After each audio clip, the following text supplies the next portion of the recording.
बारिश थी और अब बारिश का दौर धीरे धीरे थमता हुआ नजर आ रहा है। शुक्रिया विकास आपका, आनंद आपका भी बहुत धन्यवाद। और इस वक्त भोपाल का रुख करते हैं। मुख्यमंत्री शिवराज सिंह चौहान क्या कह रहे हैं, सुनते हैं। कार्यक्रम के अगले चरण के रूप में मैं माननीय श्री मंत्री जी को आज के कार्यक्रम के मुख्य अतिथि माननीय मुख्यमंत्री जी तथा मंचासीन माननीय मंत्रीगण एवं विभिन्न स्थानों पर कार्यक्रम को शोभा बढ़ा रहे माननीय मंत्रीगण तथा अन्य अतिथिगणों का शाब्दिक स्वागत करने के लिए तथा कार्यक्रम की रूपरेखा को प्रस्तुत करने के लिए आमंत्रित करता हूं। माननीय मंत्री जी।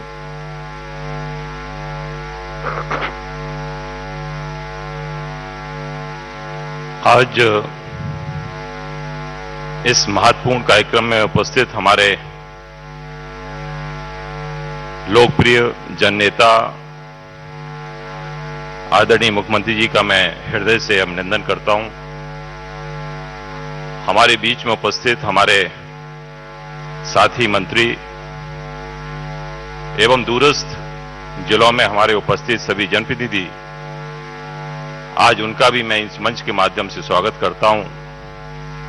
साथ में हमारे उपस्थित हमारे सामने व अन्य जिलों में विराजमान सभी हमारे श्रमिक भाई बहन, उनका भी मैं हृदय से नमन करता हूं।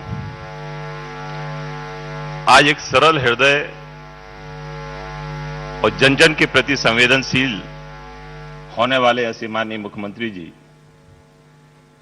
जिनका हरदम ये कल्पना रही है, उनकी एक परिकल्पना थी कि वो अंत्योदय और एकात्म मानववाद को लेके उन्होंने हरदम काम किया है। उन्होंने इसके माध्यम से बहुत से व्याख्यान भी पूरे देश में उन्होंने किए और मैं ये मानता हूं कि कहीं ना कहीं जो ये चिंतन उनका रहा है, उसी के कारण आज इस संबल जैसी योजना उनके द्वारा प्रकट की गई। आज मैं ये भी मानता हूं कि श्रमिकों के प्रति उनका अथाह प्रेम निश्चित रूप से आज हमें एक ऊर्जा भी देता है और काम करने के लिए प्रेरणा भी देता है।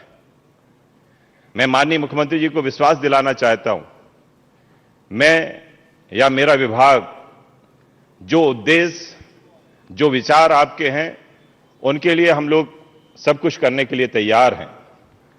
आज हम श्रमिक भाइयों के लिए दृढ़ संकल्पित हैं, समर्पित हैं और आपके मार्गदर्शन में जो भी हमें काम मिलेंगे उसको काम करने में भी निश्चित रूप से सफल होंगे। आज कोविड काल में भी आपने श्रमिक भाइयों के प्रति बहुत अथाह प्रेम दिखाया। आपने कई ऐसी चीजें की कि आज श्रमिक भाइयों को कैसे उचित उनको रोजगार मिल पाए, कैसे उनको उचित उनकी मजदूरी मिल पाए, इसके लिए आपने रोजगार सेतु का निर्माण करवाया। विकट परिस्थितियों में भी आप उनको योजना के माध्यम से कैसे हम इतलाफ दिवा पाए, इसके लिए भी आपने योजनाएं बनाई, जिसके लिए सरकार काम कर रही है। आज जिसने गरीबी देखी है, गरीबी को पास से देखा है, निश्चित रूप से उसी के मन से ऐसी योजनाएं निकलती हैं। आपने यदि कोई दुर्घटना में मृत हो रहा है 4 लाख रुपए, सामान्य मृत्यु पे 2 लाख रुपए, एक्सीडेंट पे आपने अस्थायी रूप से 1 लाख रुपए, स्थायी अपंगता पे 2 लाख रुपए, और इतना तक नहीं, आपने दाह संस्कार के लिए भी अनुग्रह राशि 5,000 रुपए देना प्रावधानित की है।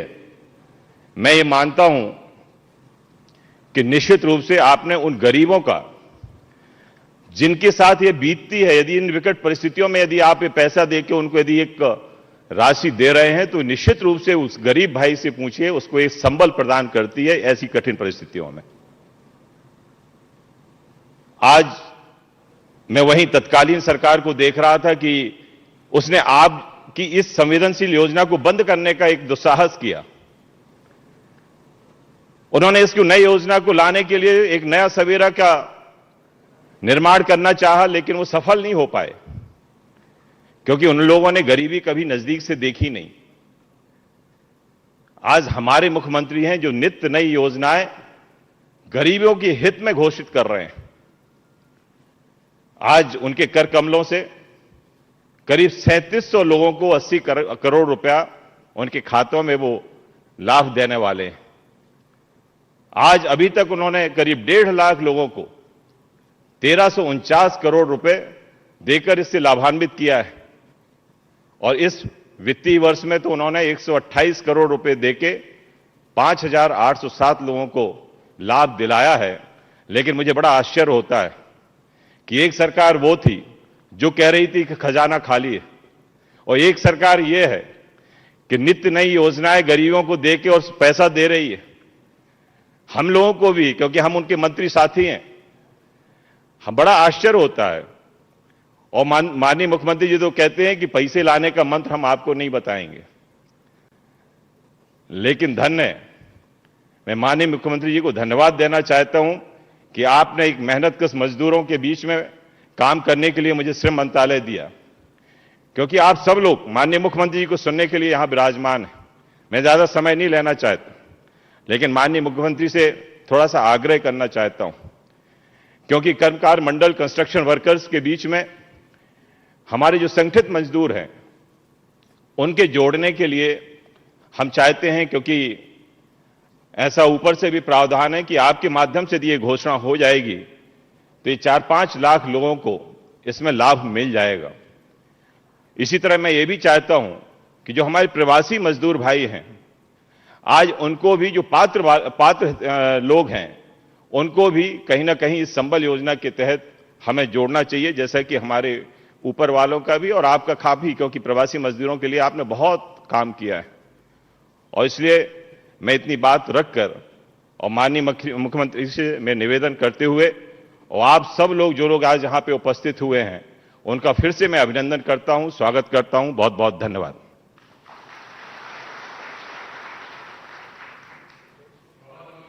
माननीय मंत्री महोदय, माननीय मुख्यमंत्री जी की कमजोर वर्गों के प्रति जो स्वप्न था उसको पूरा करने वाली अत्यंत ही महत्वाकांक्षी योजना संबल के संबंध में एक अभी फिल्म का प्रदर्शन होगा। इस अत्यंत ही लघु फिल्म के माध्यम से जो योजना के विभिन्न पहलू हैं जिनमें लाभ लिया जा सकता है और किस तरह ये कमजोर वर्गों के लिए एक संकट और चुनौतीपूर्ण काल में एक जीवन अमृत सिद्ध हो रही है, उसको रेखांकित करते हुए फिल्म का प्रदर्शन होगा। फिल्म का प्रदर्शन आज कोरोना संकट से पूरा देश और हमारा प्रदेश भी जूझ रहा है। ये संबल योजना गरीब के लिए संजीवनी है। संबल योजना का हर लाभ हमारे रजिस्टर्ड पंजीकृत गरीब भाई बहनों को मिलेगा। संबल है,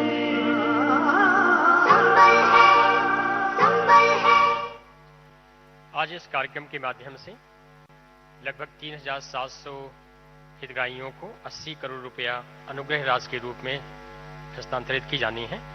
मैं माननीय मुख्यमंत्री जी से आग्रह करूंगा कि वो ऑनलाइन रिपोर्ट के माध्यम से ये राशि हस्तांतरण करने का कष्ट करें।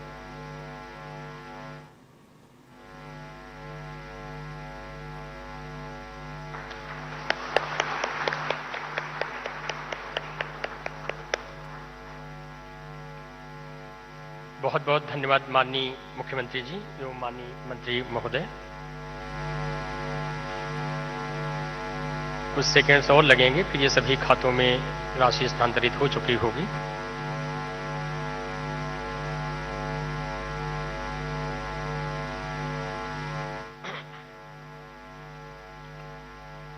आज प्रथम चरण के रूप में जिन हितग्राहियों को ये संबल राशि अनुग्रह राशि के रूप में हस्तांतरित की जानी है, सर उसमें 5 जिलों के हितग्राही ऑनलाइन जुड़े हुए हैं।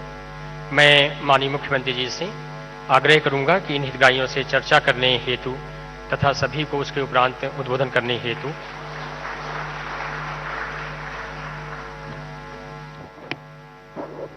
जिन 5 जिलों से हितग्राही जुड़े हुए हैं, इनमें से कई ऐसे या ज्यादातर ऐसे हितग्राही हैं कि जो किसी के भी हृदय को हिला सकते हैं।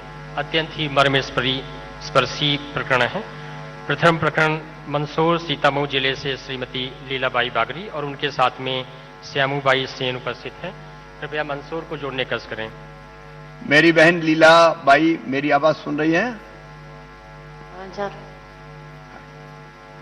आवाज आ रही मेरी बहन? हाँ आई रही सर।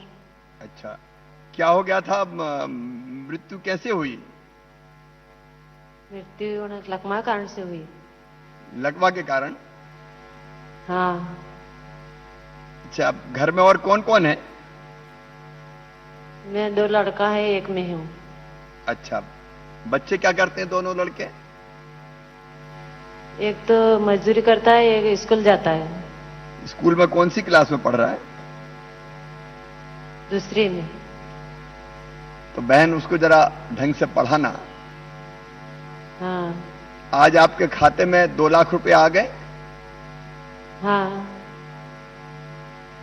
देखो, ये अगर 2 लाख रुपए की सहायता संबल योजना ना होती और ये सहायता आपको ना मिलती, हाँ। तो परिवार का क्या होता? कुछ कठिनाई आती क्या? आती। अचानक मृत्यु हो गई थी, उनकी उम्र कितनी थी? उनकी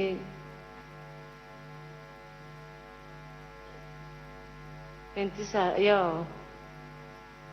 30 साल यो एक नाम ही नहीं रहा, मतलब। हाँ, खैर अब मजदूर परिवार में कोई जन्म तिथि का भी पता नहीं रहता, लेकिन कल्पना कर सकते हैं हम 35 साल की उम्र में, 40 साल की उम्र में अगर पतिदेव की मृत्यु हो जाए और परिवार बेसहारा हो जाए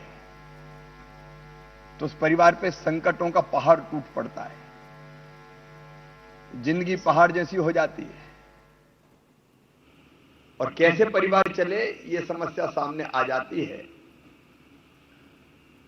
और इसलिए ऐसे समय संबल ताकत बन के खड़ी होती है। अब मेरी इस बहन को पति की मृत्यु के बाद 2 लाख रुपए की राशि मिल गई।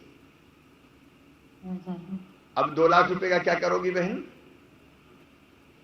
मैं बकरियां पालन करूंगी। मैं खेत में खड्डा है, उन्हें ये को खेत लाई करूंगी।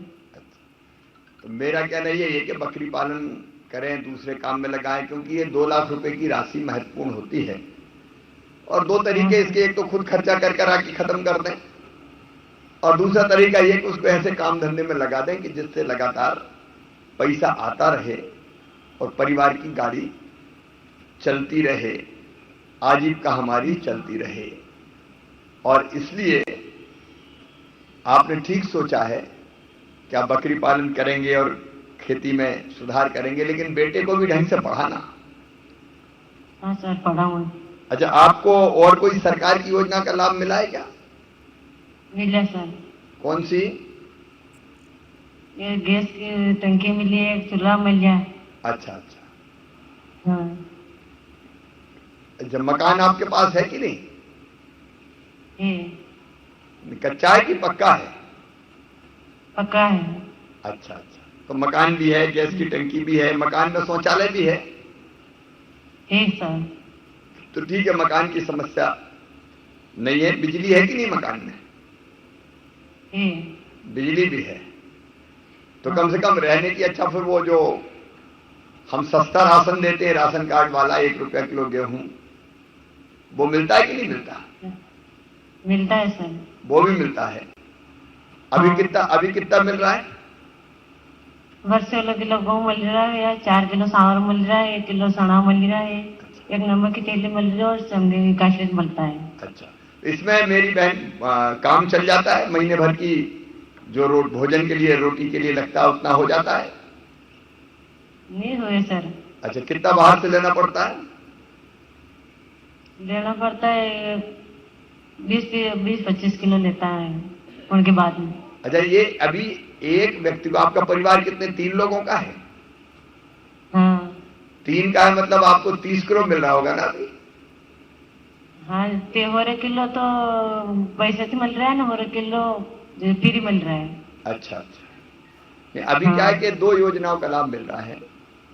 एक तो 1 रुपया किलो के हिसाब से प्रति सदस्य 5 किलो गेहूं या चावल, 1 किलो परिवार का नमक, और दूसरे प्रधानमंत्री नरेंद्र मोदी जी ने नवंबर तक, जब तक कोरोना का ये संकट चल रहा है, 5 रुपया किलो निःशुल्क देने का फैसला किया है।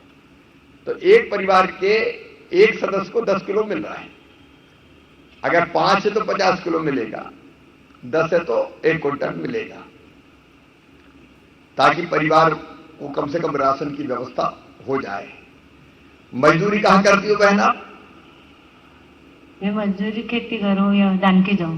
अच्छा, तो खेती खेती करती है अपनी जमीन पे? हाँ, मजदूरी। तो संबल योजना कैसी लगी आपको? मैं बढ़िया लगी। चलती रहनी चाहिए ये? हाँ, चलिए। चलो बहन, खुश बढ़िया रहो, लगी। अपने बच्चे को अच्छे से पढ़ाओ और चिंता मत करना, मैं भी तो तुम्हारा भाई हूँ। हाँ सर। हूँ कि नहीं? है। सगा हूँ कि सौतेला हूँ? कौन भाई से? अच्छा, ठीक है, मेरी बहन हमेशा सुखी रहे, इसलिए ये संबल योजना है। सर, अगली हितग्राही इनके साथ में ही बैठी हुई हैं श्रीमती श्यामूबाई सेन। अच्छा, उनके पति की हेलो। नमस्ते बहन, कैसी हो? नमस्ते। मैं सुमेला सुमेला भाई ना? श्यामूबाई। शामू। श्यामू भाई, क्या करते हैं आप? हाँ सर, हम मजदूरी करते सर।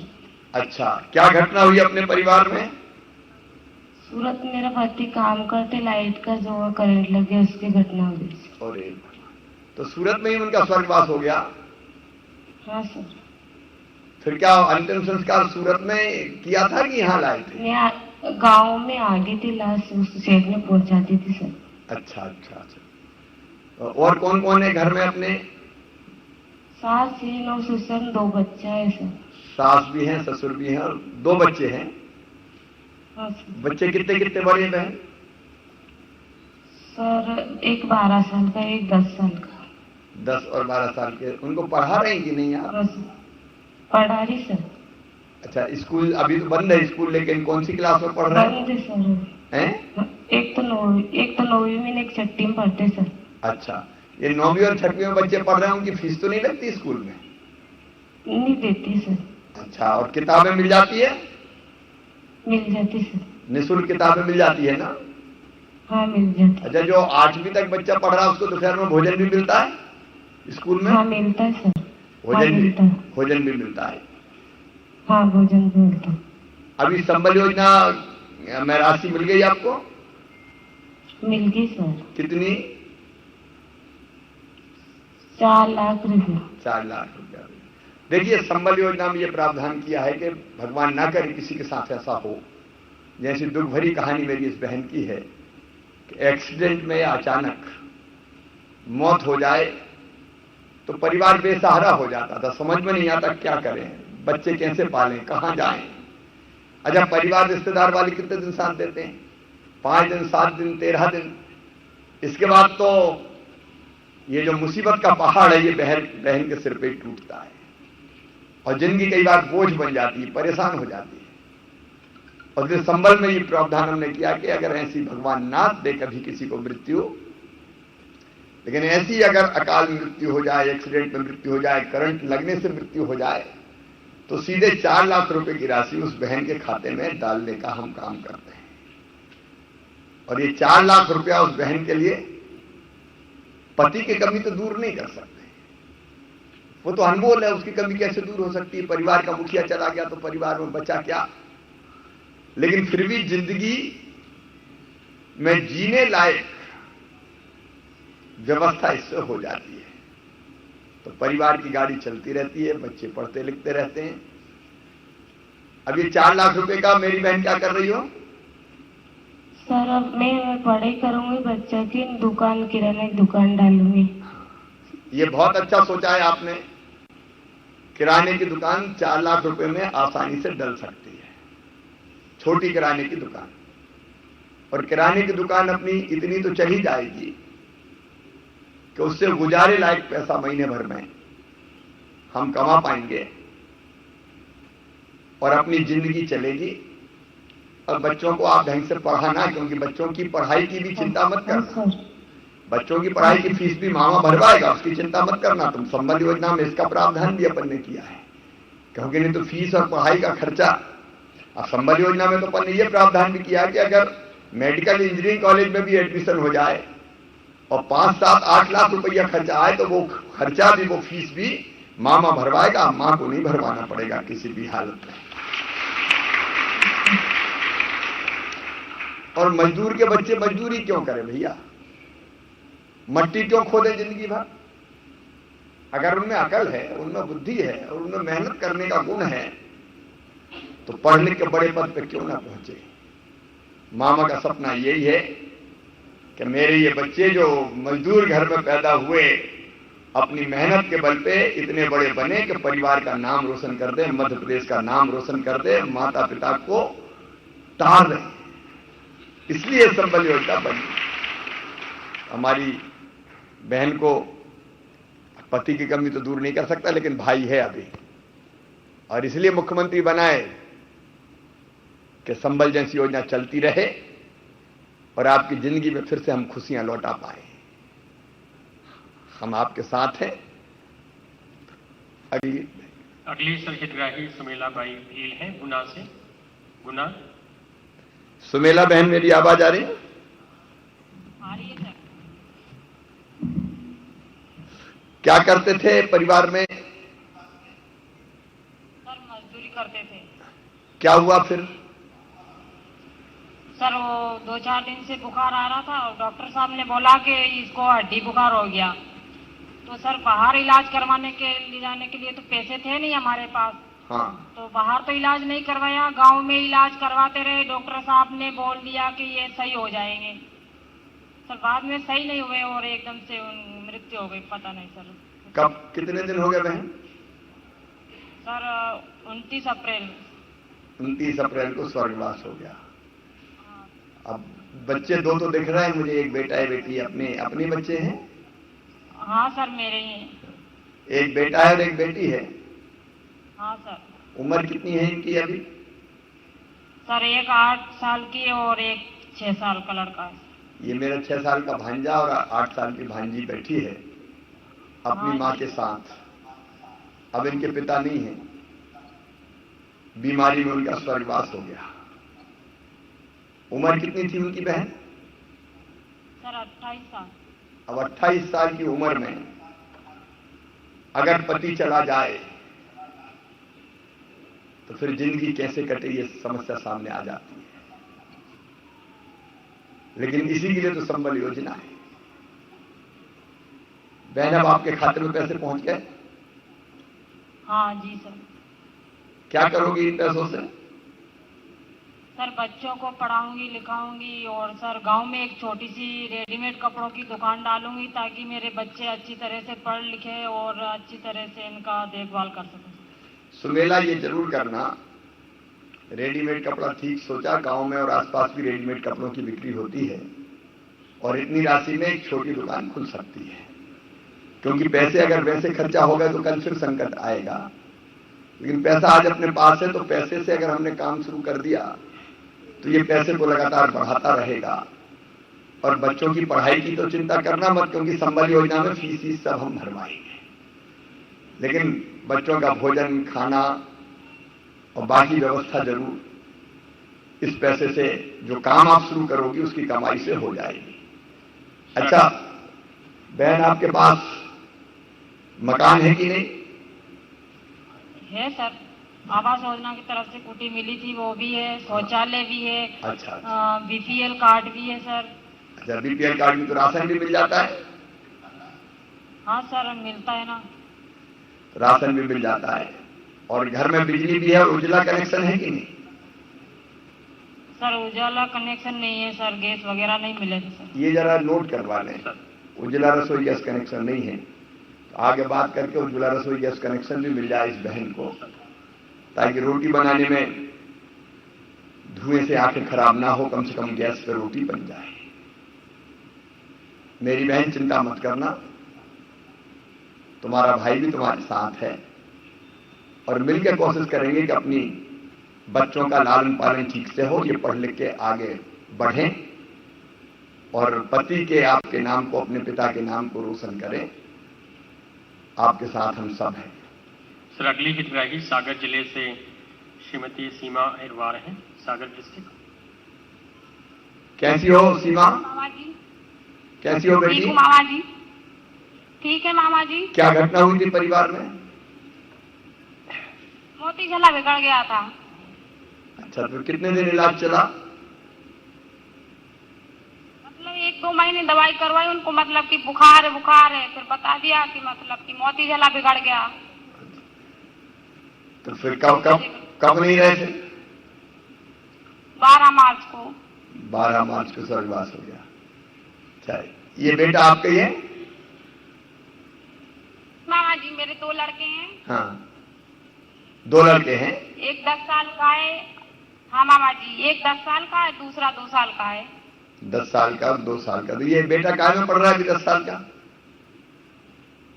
तीसरी क्लास में पढ़ रहा है अभी तो। तीसरी। तो बेटी इसको ढंग से पढ़ाना है। ठीक है मामा जी। अभी राशि मिल गई आपको? हाँ मिल गई। क्या करोगी बेटी आप? सिलाई मशीन खरीदूंगी, मुझे सिलाई करनी आती है। हाँ। और मैं कुछ और भी पैसे बचेंगे जो, तो मतलब मैंने सोचा दोना पातर वाली मशीन खरीदूंगी, उससे वो काम करूंगी तो अपने बच्चों का अच्छे से पालन पोषण कर पाऊंगी, अच्छी पढ़ाई में ध्यान रख पाऊंगी बच्चों का। ठीक है, ये दोनों चीजें बहन तुमने ठीक सोची। एक सिलाई मशीन आ जाएगी तो सिलाई का काम आप जानती हो, तो सिलाई से भी कुछ आय हो जाएगी, कमाई हो जाएगी। और दोनों पत्तल अभी बिकते हैं, शादी विवाह में चलते होंगे। हाँ शादी में चलते हैं। शादी में तो ये भी मुझे लगता है कि इसमें भी ज्यादा खर्चा नहीं होता।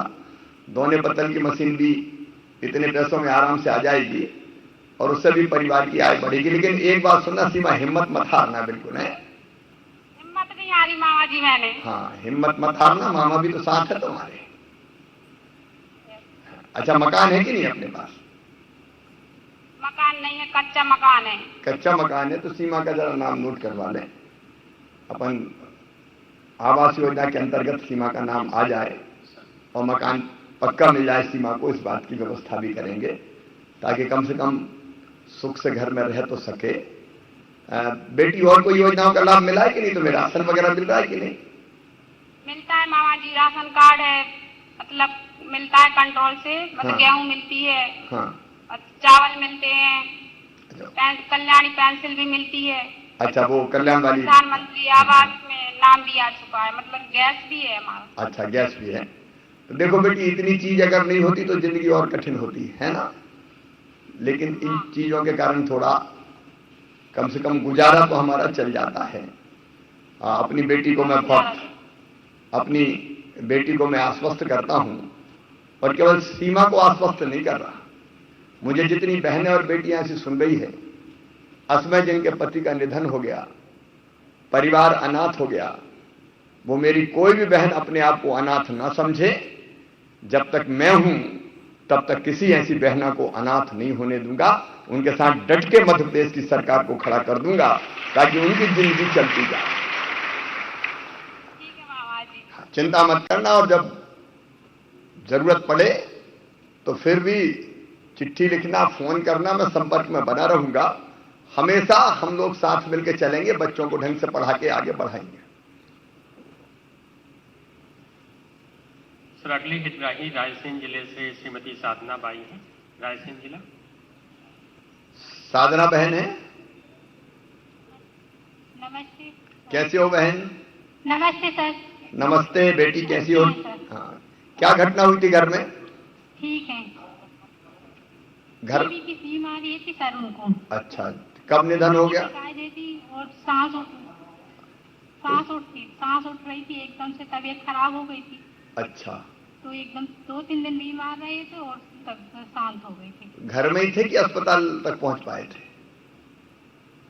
नहीं, अस्पताल पहुंच गई थी सर, लौटते में थे। परिवार में और कौन कौन है बहन? 3 बच्चियां हैं, मैं हूँ। 3 बच्चियां बड़ी हैं कि छोटी हैं? एक 15 साल की है, एक 12 साल की है, एक 9 साल की है। अच्छा, ये 15 और 12 साल की जो बेटियां कौन सी क्लास में पढ़ रही है? एक 9 क्लास में पढ़ रही है, एक 8 में, एक 5वीं में। एक कौन सी में? 5वीं में। 5वीं में। अब देखो, ये तीनों बेटियां लक्ष्मी हैं, ये मानना तुम। और बेटी भी बेटों से कम नहीं होती। कई बार बेटियां बेटों से भी ज्यादा काम आती है, और इसलिए पढ़ाई पे ध्यान रखना। रायसेन तो भोपाल के पास में ही है, पढ़ाई में कोई भी दिक्कत नहीं आने देंगे हैं। अभी कोई फीस वगैरह तो नहीं लग रही ना? कोई परेशानी तो नहीं है पढ़ाई में?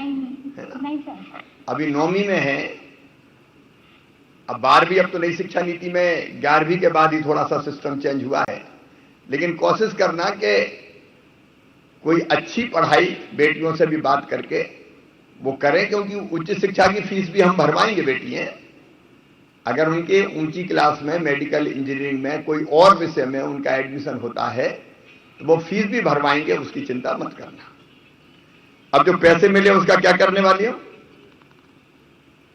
कुछ बच्चियों को पढ़ाएंगे लिखाएंगे, कुछ छोटा सा धंधा खोल लेंगे, दुकान मैकेनिक वगैरह, तो अपना आगे भविष्य बढ़ेगा, बच्चों को वो करेंगे। तो बेटी दुकान जरूर खोलना, एक धंधा कोई सोच लो, काम धंधा में। वहां कलेक्टर को भी निर्देशित करें वहां इन बहनों के कि इनको जरा मदद करें, मदद इस सेंस में करें कि कौन सा काम धंधा चल सकता है, उसमें एडवाइस देने में, सहायता देने में, ताकि इस पैसे का उपयोग करके इनका काम धंधा चालू हो जाए। और कौन सी योजना का लाभ मिला है आपको? राशन कार्ड का लाभ मिला है कि गेहूं मिलते हैं, चावल मिलते हैं। अच्छा। और ये फसल मिलती है। अच्छा, और घर है कि नहीं? घर नहीं है, घर सर कच्चा है। अच्छा, घर कच्चा है तो इनका भी नाम लिख लो, साधना, और कलेक्टर को तुरंत खबर करो, है ना? साधना बाई सांची की हैं। तो बहन साधना, संकट तो है, चिंता मत करना, संबल योजना तो है ही, लेकिन तुम्हारा भाई भी तुम्हारे साथ है, मिलकर इस संकट का मुकाबला करेंगे। और बेटियां पढ़ेंगी, आगे बढ़ेंगी, बेटियों की पढ़ाई लिखाई भी ढंग से होगी और बाद में वो तुम्हारी चिंता भी करेगी, ऐसा मुझे विश्वास है। सर अगले हितग्राही अब आगे बढ़े, है ना? कितने और है हितग्राही? सर लास्ट केवल अंतिम है, उनसे और कर लेते हैं। अगले हितग्राही भिंड से राहुल है। इसके बाद हम सभी लोग माननीय मुख्यमंत्री जी का उद्बोधन सुनेंगे। माननीय मुख्यमंत्री जी। राहुल कैसे हो बेटा? सही है सर, बढ़िया। क्या कर रहे हो अभी? अभी सर कुछ नहीं, काम कर रहे। अच्छा, काम कौन सा काम करते हो? सर फैक्ट्री में जाते हैं। फैक्ट्री में जाते हो? हाँ, कौन सी फैक्ट्री है? सूर्या सर। कितनी तनख्वाह मिलती है वहां से? उसमें सर 8-9 हजार रुपये मिलती है। अच्छा, परिवार में और कौन कौन है? पिताजी है, भाई है। पिताजी है, भाई है। हाँ सर। और माँ नहीं है? हाँ? माँ? नहीं, माँ नहीं है सर। माँ नहीं है। आगे क्या करना है? सर आगे यही काम मजदूरी यही करना है। ठीक, तो आपको ये सहायता राशि मिल गई? मिल गई सर। क्या करोगे उसका? इसका सर छोटा सा दुकान वगैरह कोई डालेंगे किराने की। अब ये जरा तालमेल करके कुछ करो बेटा, है? आप फैक्ट्री में भी काम करते हो तो परिवार का दूसरा सदस्य दुकान चला सकता है क्या? हाँ सर। तो ये भी कर सकते हो, तुम फैक्ट्री में काम करते रहो। और पिताजी की उम्र कितनी है? पिताजी की सर 45 साल है। तो पिताजी कर सकते हैं, दुकान में काम कर सकते हैं, है ना? हाँ सर। हाँ सर। तो पिताजी को वो काम करवाओ, तुम फैक्ट्री में काम करो। अभी शादी हुई है कि नहीं? शादी हो गई सर। अच्छा, शादी, बच्चे भी हैं? अभी नहीं है? नहीं अभी नहीं सर। अभी शादी हुई है? हाँ सर। ठीक है बेटा, तो तुम फैक्ट्री में भी काम करते रहो और साथ में एक सहायक काम परिवार में हो जाएगा, तो उससे परिवार की आय बढ़ेगी। और संबल योजना सबका सहारा है, संबल भी चलती रहेगी और जिंदगी की गाड़ी भी चलती रहेगी। मेरे साथ यहां उपस्थित विभाग के मंत्री आदरणीय विजेंद्र प्रताप सिंह जी, पिछड़ा वर्ग, अल्पसंख्यक और घुमक्कड़ और अर्ध घुमक्कड़ कल्याण विभाग के मंत्री भाई राम खरावन जी, उमाकांत जी, अलग अलग जगह कार्यक्रमों में उपस्थित मेरे मंत्रिमंडल के सभी साथीगण, विधायक साथीगण, और मुझे यहां बैठ के और दूर दूर गांव गांव में सुन रहे मेरे प्रिय बहनों, मेरे भाइयों और मेरे भांजे भांजियों, दोनों हाथ जोड़ के शीश झुका के आप सबको प्रणाम करता हूं। आप सबको नमस्कार करता हूं। मैं सोच रहा था कि मैं चौथी बार मुख्यमंत्री क्यों बना, क्योंकि चुनाव में तो 18 में वोट ज्यादा मिले लेकिन सीट 3-4 कम रह गई थी। तो हमने कहा भाई जिसकी सीट ज्यादा है वो सरकार बनाए, और हमने ये सोच लिया था कि अब अपन को तो जनता के न्याय की लड़ाई लड़नी है। लेकिन अचानक कालचक्र ऐसा घूमा कि मैं 1.25 साल के बाद फिर चौथी बार मुख्यमंत्री बन गया। मैं यही सोच रहा था कि इतने जल्दी क्यों बना। उत्तर मुझे केवल एक मिलता है कि संबल योजना जो जनता की, गरीबों की, बेसहारों की सहारा है, इस संबल योजना को फिर से लागू करने के लिए, बनाए रखने के लिए मैं फिर से मुख्यमंत्री बन गया। अभी हमने अपनी कुछ बहनों को यहां सुना, मेरी बहनें और कुछ भाई यहां भी बैठे हैं और पूरे प्रदेश में बैठे हैं। उनको सुनने के बाद मुझे भी लगा कि संबल ना होती तो उनकी जिंदगी का क्या होता। ये जमाना भी कई बार बड़ा बेरहम है, ये रहम नहीं करता। अगर मृत्यु हो जाए, एक्सीडेंट में चले जाए तो कुछ दिन सहानुभूति लोग दर्शाते हैं, और बाद में तो हमको ही जिंदगी काटनी पड़ती है। ये संबल योजना गरीबों के लिए दुनिया की सबसे बड़ी योजना है। इससे बड़ी योजना आज तक नहीं बनी। कई लोग मुझे कहते हैं संबल बनाई क्यों, तो सुनो रे मेरे बहनों और भाई, मैं बार बार कहता हूं, मैं फिर कहूंगा कि आप पर दया नहीं की, आप पर कृपा नहीं की, आपका हक आपको देने के लिए संबल योजना बनाई है। ये दुनिया भगवान ने सबके लिए बनाई है। ये दिन, ये रात, ये हवा, ये पानी, ये सूरज की रोशनी, चंद्रमा की चांदनी, ये नदियां, ये तालाब, ये समुद्र, ये खेत, ये खलियान, ये खदानें, भगवान ने चीन के किसी की एक को नहीं दी। देखो भगवान तो समदर्शी है, सबको बराबरी से देखता है। यह भेदभाव भगवान ने नहीं किया, यह भेदभाव इंसान ने किया है। मैं हमेशा कहता हूं कि संसाधनों का असमान बंटवारा हुआ है। कुछ लोग जो ताकतवर थे, बुद्धिमान थे, उन्हें धरती के संसाधनों पर अधिकार कर लिया, हक जमा लिया। खदानें उनकी हो गई, फैक्ट्रियां उनकी हो गई, उत्पादन के साधन उनके हो गए, जिन चीजों से पूंजी बनती वो उनके हो गए, बाकी खाली हाथ रह गए। क्या भगवान ने खाली हाथ रखा है? भगवान ने हमें खाली हाथ नहीं रखा। यह अन्याय इंसानों ने किया है। दुनिया बांट दी। एक दुनिया अमीरों की गगनचुंबी अट्टालिकाएं, बड़े कल कारखाने, फैक्ट्रियां, जिनके बच्चे सोने का चम्मच मुंह में लेके ही पैदा होते हैं, जिनके कुत्तों की एक एक दिन की खुराक भी हजारों रुपया होती है। एक तरफ वो दुनिया दिखाई देती है, और दूसरी तरफ जब वल्लभ भवन में ही खड़े होकर मैं देखता हूं तो मुझे भीमनगर की झुग्गियां दिखती है। किसी ने कहा था ये झुग्गियां अच्छी नहीं लगती, हटवा दो। मैंने कहा किसी कीमत पर नहीं हटेगी, क्योंकि जब मैं यहां से खड़े होकर देखता हूं तो मुझे गरीब आदमी की आंखें दिखाई देती है, और मन में ये संकल्प पैदा होता है कि इनकी भलाई के लिए हमने सरकार बनाई। ये दो दुनिया है, एक अमीरों की दुनिया, एक गरीबों की दुनिया। कहीं के पास ढकने को कपड़ा ना हो,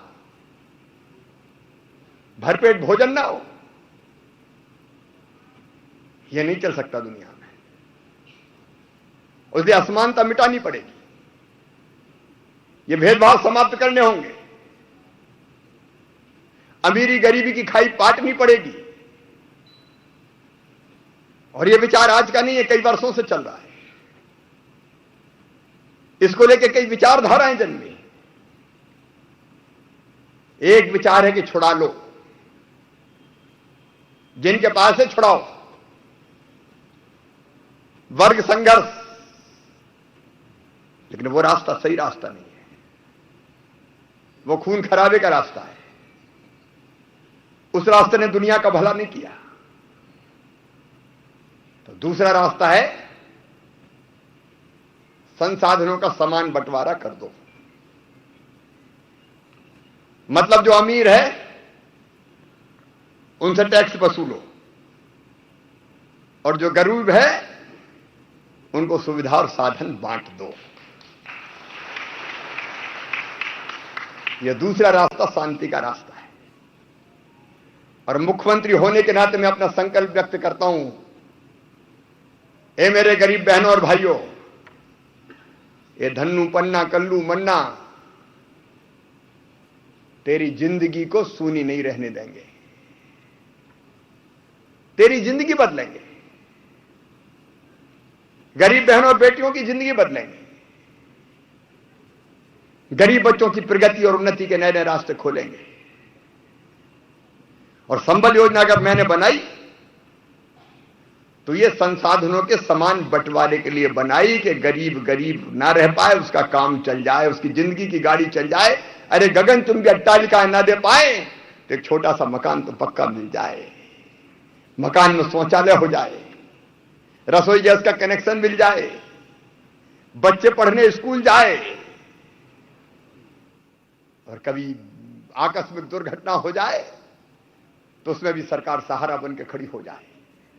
मैंने बहुत दिनों तक सोचा, जब पिछली बार मुख्यमंत्री था, कि कोई एक ऐसी योजना की जरूरत है जो गरीबों को नई जिंदगी दे दे, और इसी में निकली संबल योजना। संबल योजना क्या है? पैदा होने के पहले से लेकर अंतिम संस्कार तक गरीब के साथ खड़ी रहती है ये संबल योजना। पैदा होने के पहले हमने तय किया कि मेरी बहन गरीब अगर बेटा बेटी को जन्म देगी, तो मैंने देखा है अपने गांव में, अब तो जमाना बदल गया, कई योजना आ गई। नहीं तो गरीब बहन मजदूरी करती थी, बेटा बेटी को जन्म देती थी तो 8 दिन भी आराम नहीं करती थी, अपने बच्चे को गोदी में उठाया और मजदूरी करने जाना पड़ता था। या तो घर पे छोड़ती थी या खेत की मेड़ पर धर देती थी, पटक देती थी, और दिन दिन भर मजदूरी करती थी। क्या उस बहन को बेटा बेटी को जन्म देने के बाद महीना 2 महीना आराम करने का हक नहीं है? क्या बेटा बेटी को जन्म देने के बाद उसको पोषण आहार खाने पीने ठीक से नहीं मिलना चाहिए? बेटा बेटी जनने में शरीर की जो क्षमता लगती है,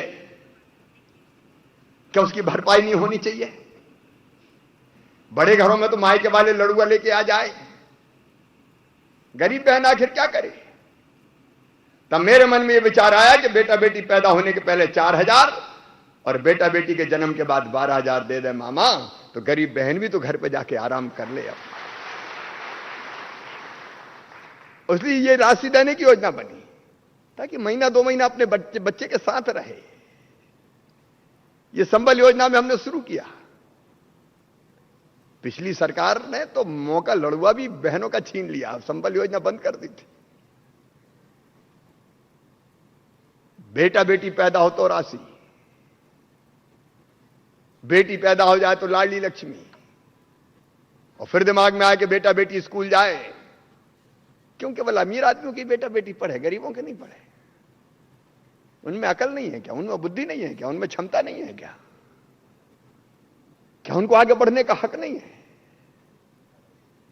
और इसलिए तय किया निःशुल्क पढ़ाई होगी, प्राइमरी की नहीं, मिडिल की नहीं, ये तो होगी।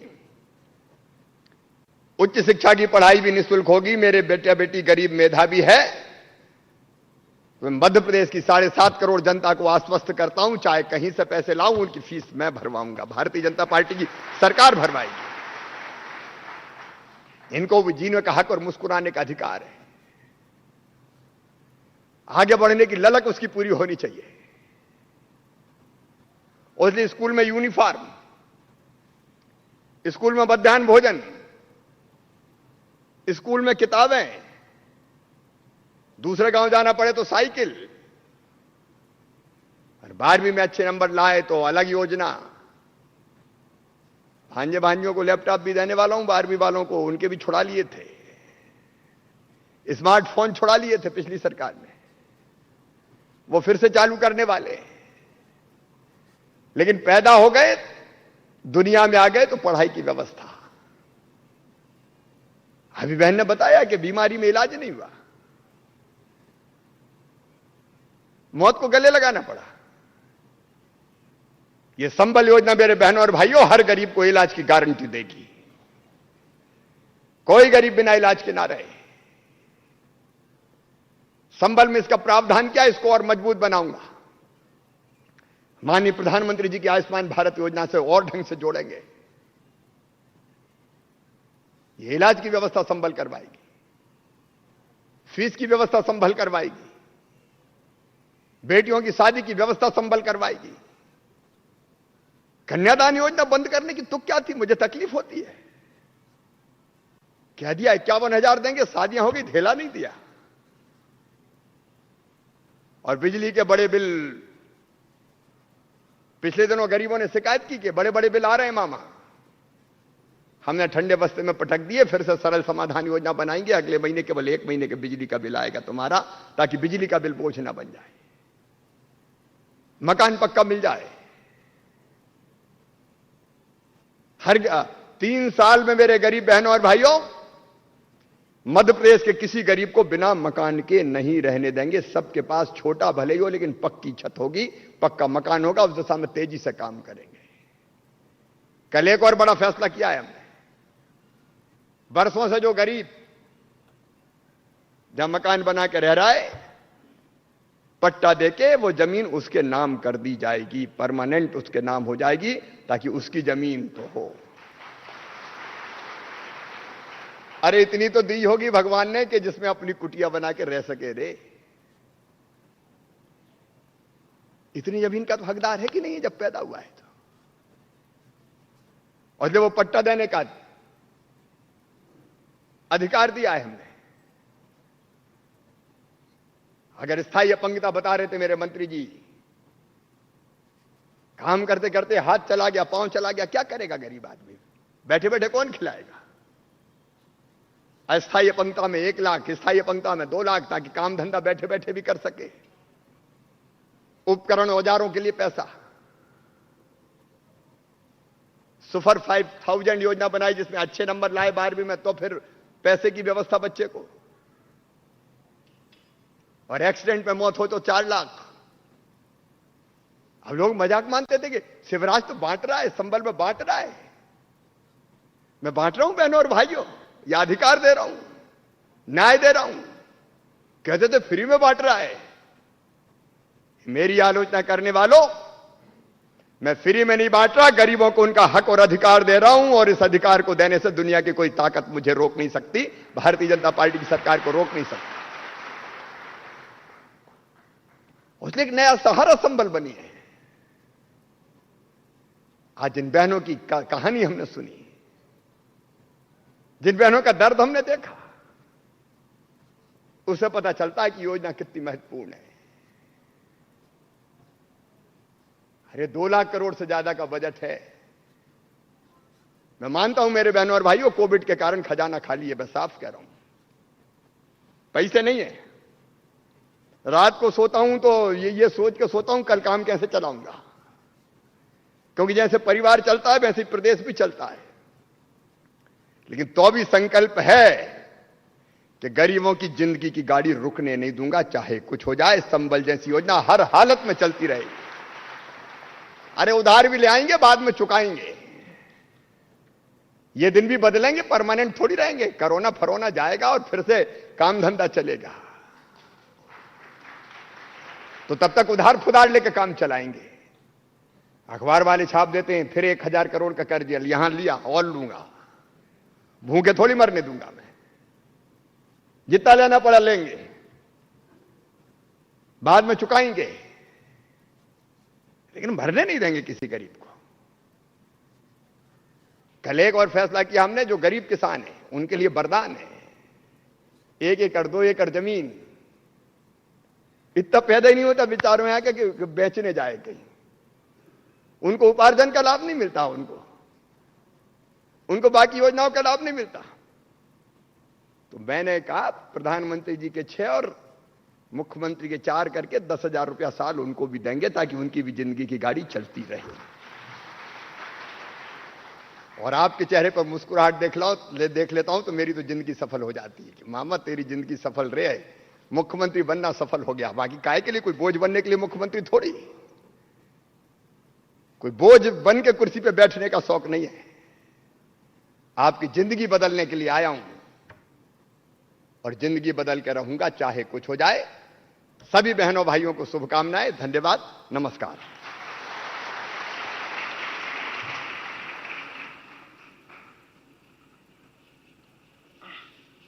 बहुत बहुत धन्यवाद माननीय मुख्यमंत्री जी।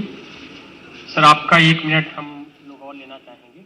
यहाँ पर लगभग 250 हितग्राही हैं, उनमें से 6 हितग्राहियों को प्रतीकात्मक रूप से उनके जो अनुग्रह राशि है उसके स्वीकृति आदेश और इलेक्ट्रॉनिक पेमेंट ऑर्डर जारी किए जाने हैं, आपके कर कमलों से प्रदान किए जाने हैं। सर्वप्रथम जायदा बी बैरसिया।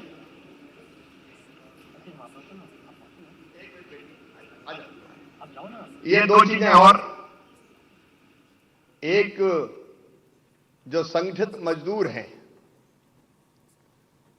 जिनको अभी संनिर्माण कर्मकार मंडल योजना का लाभ नहीं मिल रहा, विजेंद्र जी ने अभी बताया, उन सबको भवन संनिर्माण कर्मकार मंडल में जोड़ के इन सभी योजनाओं का लाभ दिया जाएगा, नंबर 1। नंबर 2, मैंने 4 श्रमोदय विद्यालय खोले, बड़े बड़े, जो मजदूरों के बच्चों के लिए, वो किसी जाति के हों, उनकी निःशुल्क पढ़ाई लिखाई और उच्च स्तर की पढ़ाई लिखाई उनमें होगी। और जो बाहर से प्रवासी मजदूर आए, संबल योजना में नहीं जुड़े, उन सब प्रवासी मजदूरों को संबल योजना में जोड़ लिया जाएगा, ताकि उनकी जिंदगी भी बदले। जो यहां मेरे हितग्राही भाई बहन बैठे हैं, अभी प्रतीकात्मक लाभ मैं दूंगा, बाकी आपके खाते में पैसा पहुंच जाएगा। यही बात है ना, सबके खाते में जो मैंने क्लिक किया उससे पैसा पहुंच जाएगा। धन्यवाद। श्रीमती जायदा बी बैरसिया से हैं। आपको 2 लाख रुपए का अनुग्रह राशि प्रदान की जानी है माननीय मुख्यमंत्री जी के कर कमलों से। अगले हितग्राही श्रीमती सीता नागर हैं। आपको भी 2 लाख रुपए की अनुग्रह राशि माननीय मुख्यमंत्री जी के कर कमलों से प्रदान की जानी है।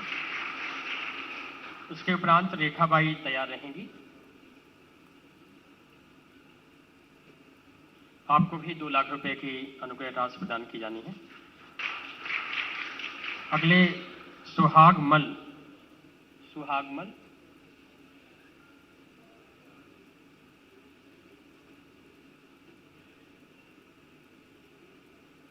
सोनू गुर्जर,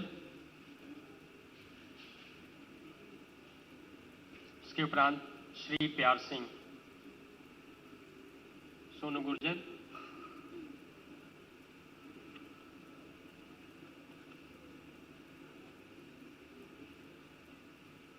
श्री प्यारे सिंह,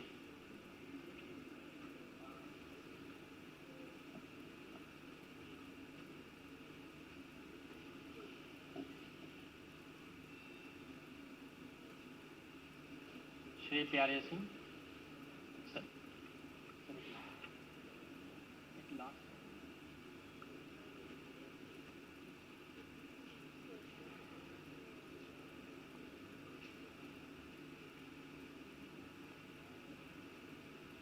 संबल के इस राज्य स्तरीय कार्यक्रम में माननीय मुख्यमंत्री जी ने मुख्य अतिथि के रूप में भाग लेते हुए अपना अमूल्य समय विभाग को करते हुए मार्गदर्शन प्रदान किया। इसके लिए मैं विभाग की ओर से माननीय मुख्यमंत्री जी का आभार प्रदर्शन करता हूं।